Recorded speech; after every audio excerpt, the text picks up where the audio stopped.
ನಾವೇ ತಮ್ಮ ಹತ್ರ ಬರ್ತಾ ಇದ್ವಿ. ತಾವು ಬಂದು ನಮಗಾಗಿ ಕಾಯೋದು ಅಂದರೆ ಮಗ ತಂದೆಯನ್ನು ಮೀರಿಸಿದ್ರೆ ತಂದೆಗೆ ಅಲ್ವೇ ಹೆಮ್ಮೆ. ಹಾಗೆ ಶಿಷ್ಯ ಗುರುವನ್ನು ಮೀರಿಸಿದ್ರೆ ಗುರುವಿಗೆ ತಾನೇ ಹೆಮ್ಮೆ. ನಿಮ್ಮ ಯಾತ್ರೆಯ ವಿಸ್ಮಯಗಳನ್ನು ಕಂಡು ರೋಮಾಂಚನಗೊಂಡಿದ್ದೇವೆ ರಾಘವೇಂದ್ರರೇ. ನೀವು ಸಾಮಾನ್ಯರಲ್ಲ ಎಂದು ನಮ್ಮ ಗುರುಗಳು ಅಂದೇ ಹೇಳಿದ್ದರು. ಅದನ್ನು ನಾವಿಂದು ಕಣ್ಣಾರೆ ಕಾಣುತ್ತಿದ್ದೇವೆ. ನಮ್ಮ ಸಂಚಾರದ ಸಫಲತೆ ಏನಿದೆಯೋ ಅದು ಶ್ರೀ ಗುರುಗಳ ಕರುಣೆಯ ಭಿಕ್ಷೆ. ನಿಮ್ಮ ಆಶೀರ್ವಾದವೇ ನಮಗೆ ಶ್ರೀರಕ್ಷೆ. ದೊಡ್ಡವರ ದೊಡ್ಡತನಗಳು ಗೋಚರವಾಗುವುದು ಅವರ ನಡವಳಿಕೆಯಿಂದ ಎಂಬುದಕ್ಕೆ ನೀವೇ ಸಾಕ್ಷಿ. ಓ ಶ್ಯಾಮ ಭಟ್ಟರು, ಆರೋಗ್ಯ ಹೇಗಿದೆ? ಹಿರಿಯ ಗುರುಗಳ ಕೃಪೆ, ತಮ್ಮ ದಯೆ, ಕ್ಷೇಮವಾಗಿ ಇದ್ದೇನೆ ಗುರುಗಳೇ. ಎಷ್ಟೇ ಆಗಲಿ, ನೀವು ಶ್ರೀಹರಿಯ ಪರಮ ಭಕ್ತರು. ಹರಿ ನಂಬಿದವರನ್ನು ಎಂದೂ ಕೈ ಬಿಡೋದಿಲ್ಲ. ಹಾಗೆ ಬನ್ನಿ, ವಿಶ್ರಾಂತಿ ತೆಗೆದುಕೊಳ್ಳಿ.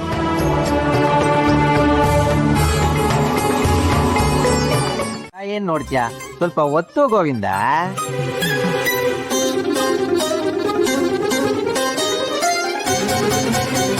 ನೀನು ಮಠ ಸೇರೋಕ್ಕೂ ಮೊದ್ಲು ಗರಡಿ ಮನೇಲಿ ಕಸರತ್ ಮಾಡ್ತಾ ಇದ್ದ ಗೋವಿಂದ. ಇಲ್ವಲ್ಲ, ಯಾಕೆ? ಹೋಗಿ ಸೇರ್ಕೊ. ನೀನು ಒತ್ತುತ್ತಾ ಇರೋದು ನನಗೇನೂ ಅನ್ನಿಸ್ತಾ ಇಲ್ಲ. ಸ್ವಲ್ಪ ಗಟ್ಟಿಯಾಗಿ ಒತ್ತು ಗೋವಿಂದ. ಹಾಗೆ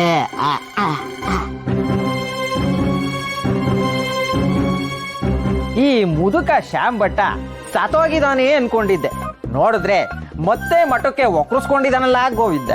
ನಿಮ್ ಕತೆ ಕೌರವನಿಗೆ ಬರೀ ಕಂಕಣ ಅನ್ನೋ ಹಾಗಾಗಿದೆ. ಕೌರವ ಕಂಕಣ ಕಟ್ಕೊಂಡು ಸುಭದ್ರೆ ಸಿಗ್ತಾಳೆ ಅಂತ ಕಾಯ್ತಾ ಇದ್ದ. ಆದ್ರೆ ಅರ್ಜುನ ಹಾರಿಸ್ಕೊಂಡು ಹೋಗಿ ಮದ್ವೆ ಆದ. ಹಾಗೆ ನೀವು ಇಲ್ಲಿ ಪೀಠಗೋಸ್ಕರ ಕಾವಿ ಇಟ್ಕೊಂಡು ಕಾಯ್ಕೊಂಡು ಕೂತಿದಿರಿ. ವೆಂಕಟನಾಥರು ಶ್ರೀ ರಾಘವೇಂದ್ರ ತೀರ್ಥರಾಗಿ ಪೀಠಾಧಿಪತಿಗಳು ಆಗ್ಬಿಟ್ರು. ಅತ್ತ ಮದ್ವೆನೂ ಇಲ್ಲ, ಇತ್ತ ಪೀಠನೂ ಇಲ್ಲ. ಪಾರುಪತ್ತೆದಾರಿಕೆ ಆದ್ರೂ ಸಿಗುತ್ತಾ ಅಂದ್ರೆ ಅದಕ್ಕೂ ಕೊಕ್ಕೆ. ಮಗುಗೇನಾದ್ರು ತಿನ್ಸೋಣ ಅಂದ್ರೆ ಒಂದು ಅನ್ನನೂ ಇಲ್ಲ. ಮಾಡಿದೆಲ್ಲ ಒಬ್ನೇ ತಿಂದು ಪಾತ್ರೆನೂ ಬಳ್ದಿಟ್ಟಿದ್ಯಾ. ನನಗ್ ಬೇಡ, ಮಗುಗಾದ್ರೂ ಒಂದು ತುಳ್ಸೋದ್ ಬೇಡವಾ? ಒಬ್ಬ ತಂದೆಯಾಗಿ ಸ್ವಲ್ಪನೂ ಜವಾಬ್ದಾರಿ ಇಲ್ಲ ನಿಂಗೆ. ನೀನು ಒಬ್ಬ ಮನುಷ್ಯನ. 2 ಕಾಲು, 2 ಕೈ, 2 ಕಣ್ಣು, ಬಿಟ್ಟಿರೋಕ್ ಬಂದಿರೋ ದಾಡಿ, ಇದೆಲ್ಲ ಮನುಷ್ಯರಿಗೆ ಎಲ್ಲನೇ ಇರೋದು. ಹೊರಗೋದ್ರೆ ಸಾಲ್ಗಾರ ಕಾಟ, ಒಳಗ್ ಬಂದ್ರೆ ನಿನ್ನ ಕಾಟ. ಇದೊಂದು ದರಿದ್ರ ಜನ್ಮ ಇದು. ನಶೆ ಏರಿಸ್ಕೊಂಡು ನೆಮ್ಮದಿಯಾಗಿ ನಿದ್ದೆ ಮಾಡೋಣ ಅಂದ್ರೆ ಅದಕ್ಕೂ ಸುಖ ಇಲ್ಲ. ಎಂತ ದರಿದ್ರ ಸಂಸಾರನ ಇದು. ಹೆತ್ ಮಗುಗೆ ಒಂದ್ ಗುಡ್ ಹಾಲು ಕೊಡಕ್ ಆಗ್ತಿಲ್ಲ. ಈ ಸೌಭಾಗ್ಯಕ್ಕೆ ನನ್ನಂತ ಪಾಪಿಗೆ ಮಕ್ಕಳನ್ನಾದ್ರೂ ಯಾಕೆ ಕೊಟ್ಟೆ ದೇವ್ರೆ? ದೇವ್ರ ಇಲ್ಲಿ ಕಾಣ್ತಾನೆ ಇಲ್ಲ ದೇವರು. ಈ ನಮ್ ದೇವರು ಇಲ್ಲಿದ್ದಾರೆ. ದೇವ್ರೇ, ನಿಮ್ಮ ಪವಾಡಗಳನ್ನು ಕಂಡು ನಮಗೆ ಬಹಳ ಆಶ್ಚರ್ಯವಾಗಿದೆ ರಾಘವೇಂದ್ರರೇ.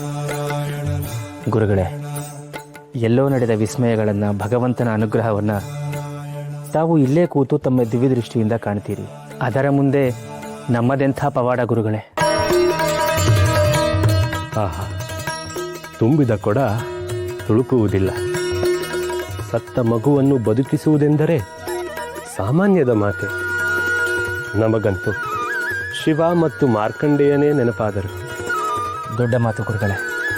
ಮನೋಭಿಮಾನಿ ದೇವತೆಯಾದ ರುದ್ರದೇವರಲ್ಲಿ ನಾವಿಲ್ಲಿ. ಮಾರ್ಕಂಡೇಯರ ಆಯುಷ್ಯ 16 ವರ್ಷ ಅಂತ ಬ್ರಹ್ಮಲಿಖಿತವಾಗಿತ್ತು. ಆದರೆ ರುದ್ರದೇವರು ತಮ್ಮ ಭಕ್ತನನ್ನು ಕಾಪಾಡುವ ಸಲುವಾಗಿ ವಿಧಿ ಲಿಖಿತವನ್ನೇ ಬದಲಾಯಿಸಿ ಮಾರ್ಕಂಡೇಯರನ್ನು ದೀರ್ಘಾಯುಷಿಯನ್ನಾಗಿ ಮಾಡಿದರು. ಆದರೆ ನಾವು ಆಯುಷ್ಯ ಮುಗಿಯದ ಮಗುವನ್ನು ಮಂತ್ರಶಕ್ತಿಯಿಂದ ಎಚ್ಚರಿಸಿದೆವಷ್ಟೇ. ಹಾ, ಸರಿ. ಹಾಗೆ ಗೋಮಾತೆ ಹಾಲು ಹರಿಸಿದರ ಬಗ್ಗೆ ಏನು ಹೇಳುವಿರಿ? ಅದೇನು ಅಜ್ಞಾತವು ಅಥವಾ ತಮಗೆ ತಿಳಿಯದ ವಿದ್ಯೆಯೇ ಹೇಳಿ? ಮನಸ್ಸಿನ ಶಕ್ತಿ ಎಷ್ಟು ಪ್ರಬಲವಾಗಿದ್ದು ಎಂಬುದು ಮನಃಶಾಸ್ತ್ರ ಬಲ್ಲವರಿಗೆಲ್ಲ ಗೊತ್ತಿರುತ್ತದೆ. ದೃಢವಾದ ಮನಸ್ಸಿಂದ ಏನನ್ನು ಬೇಕಾದರೂ ಸಾಧಿಸಬಹುದು. ಆ ವೃದ್ಧ ದಂಪತಿಗಳು ಬಡ ತಾಯಿಯ ಕಂಬನಿಗೆ ಮಿಡಿಯದೇ ಇದ್ದಾಗ ಸಹಜವಾಗಿ ತಾಯಿ ಕರುಳಿನ ಗೋಮಾತೆಗೆ ಕೋಪ ಬಂದಿದೆ. ಆಕೆ ಹಾಲನ್ನು ತಡೆ ಹಿಡಿದಿದ್ದಾಳೆ. ನಾವು ಆಕೆಯ ಮನಸ್ಸನ್ನು ಅರಿತು ಆದ ತಪ್ಪನ್ನು ಮನ್ನಿಸು ಎಂದು ಬೇಡಿಕೊಂಡಾಗ ಮಾತೆಯ ಮನಸ್ಸು ಕರಗಿ ಹಾಲು ಸುರಿಸಿದ್ದಾಳೆ. ಇದು ಸರಳ ಶಾಸ್ತ್ರವೇ ಹೊರತು ಅದ್ಭುತ ಚಮತ್ಕಾರವೇನಲ್ಲ. ರಾಘವೇಂದ್ರರೇ, ನೀವು ಮೆಚ್ಚುಗೆಯಾಗುವುದೇ ಇಂಥ ಚಿಕಿತ್ಸಕ ನೋಟದಿಂದ. ನಿಮ್ಮ ಆಳವಾದ ಅಧ್ಯಯನ, ಜ್ಞಾನ, ದೃಢಚಿತ್ತ ಮತ್ತು ಸರಳತೆಗೆ ಪ್ರಕೃತಿಯೂ ಆಶೀರ್ವದಿಸುತ್ತದೆ. ಗುರುಗಳೇ, ಪ್ರಕೃತಿ ಸದಾ ಸಮಾಜಮುಖಿಯಾಗಿಯೇ ಇರುತ್ತದೆ. ನಾವು ಅದನ್ನು ಹೇಗೆ ಸ್ವೀಕರಿಸುತ್ತೇವೆ ಎಂಬುದು ಮುಖ್ಯವಷ್ಟೆ. ಧನಾತ್ಮಕವಾಗಿ ಸ್ಪಂದಿಸಿದರೆ ಅದರಿಂದ ಎಲ್ಲ ಒಳ್ಳೆಯದೇ ಆಗುತ್ತದೆ. ಋಣಾತ್ಮಕವಾಗಿ ಸ್ಪಂದಿಸಿದರೆ ಅದು ಕೆಡಕೆ ಆಗುತ್ತದೆ. ಈ ವಿಶ್ವದ ಅನಂತ ಶಕ್ತಿಯನ್ನು ನಾವು ಹೇಗೆ ಉಪಯೋಗಿಸಿಕೊಳ್ಳುತ್ತೇವೆ ಎಂಬುದರ ಮೇಲೆ ಒಳಿತು ಕೆಡಕುಗಳು ನಿಂತಿರುತ್ತವೆ. ಜನರ ದೃಷ್ಟಿಯಲ್ಲಿ ಪವಾಡ ಎನಿಸಿರುವುದನ್ನು ನೀವು ಎಷ್ಟು ಸರಳವಾಗಿ ಮನೋವಿದ್ಯೆಯೊಂದಿಗೆ ತುಲನೆ ಮಾಡಿದಿರಿ. ನೀವು ಕರುಣೆಯ ನಿಧಿಯಷ್ಟೇ ಅಲ್ಲ, ಜ್ಞಾನ ನಿಧಿಯೂ ಹೌದು.